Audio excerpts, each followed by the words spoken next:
And the next speaker in my list is the distinguished delegate of Armenia. You have the floor, sir. Mr. Chair, crimes against humanity constitute the gravest threats to human rights and fundamental assault on the values, ideals, and principles enshrined in the Charter of the United Nations. Despite the harrowing lessons of the past, these crimes continue to persist, exacerbated by the ongoing crisis and the rapidly deteriorating humanitarian landscape. Whether in the form of military violence, starvation, or mass displacement, such crimes strike at the very heart of efforts to protect civilian populations and to uphold the rule of law. Armenia condemns crimes against humanity, viewing them not only as massive violations of international law, but also as critical failure to fulfill the collective duty to prevent and punish acts that shock the conscience of humanity. To effectively combat such crimes, it is crucial to uphold the resolve of protecting the fundamental rights and dignity of all individuals and of bringing an end to atrocities wherever they occur. In reaffirming this commitment, Armenia remains deeply mindful of the historical context that has shaped the term crimes against humanity as the label for a category of international crime.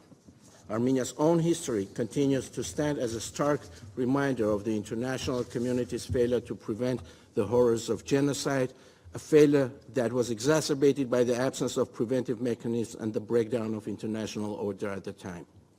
Much like in the past, the ability of the international community to properly identify and react to atrocities is still being considerably challenged today.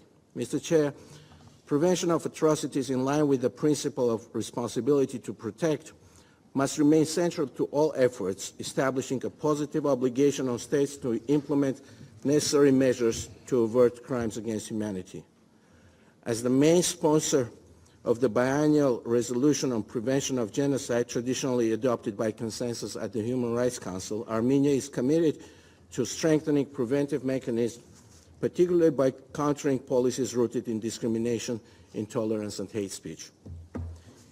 In December, Armenia will host the 5th Global Forum Against Crime of Genocide, co-organized with the Office of Special Advisor of the UN Secretary General on the Prevention of Genocide, in close cooperation with the International Association of Genocide Scholars and the Global Action Against Mass Atrocity Crimes. This year's forum, themed Strengthening the Effectiveness of International Mechanisms for Early Warning and Early Response, aims to facilitate dialogue on methods and strategies of prevention of genocide and crimes against humanity.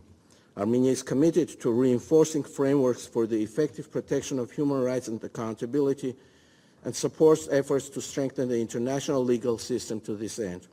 Earlier this year, Armenia became member of the International Criminal Court in demonstration of our country's steadfast commitment to upholding justice and accountability. Mr. Chair, Armenia has welcomed the discussions on the draft articles on prevention and punishment of crimes against humanity, having actively participated in the deliberations during the resumed sessions of the Sixth Committee. We share the view that a dedicated convention on the prevention and punishment of crimes against humanity will be essential in addressing the significant gaps in both international and domestic legal systems. By complementing the existing frameworks, including the Genocide Convention, the Geneva Convention, and the Rome Statute, it will create universal obligation and strengthen global efforts to prevent and punish such crimes. The adoption of a new convention will strengthen the global consensus by delivering a message of unity from the international community that unequivocally rejects atrocities. It will also uphold the imperative that victims of such crimes must have access to justice and that crimes against humanity carry no statute of limitation. If history has demonstrated anything, it is that crimes that left unpunished only led to further recurrence. This reality highlights the urgent need for a strong legal framework for cooperation to which Armenia is fully committed. I thank you.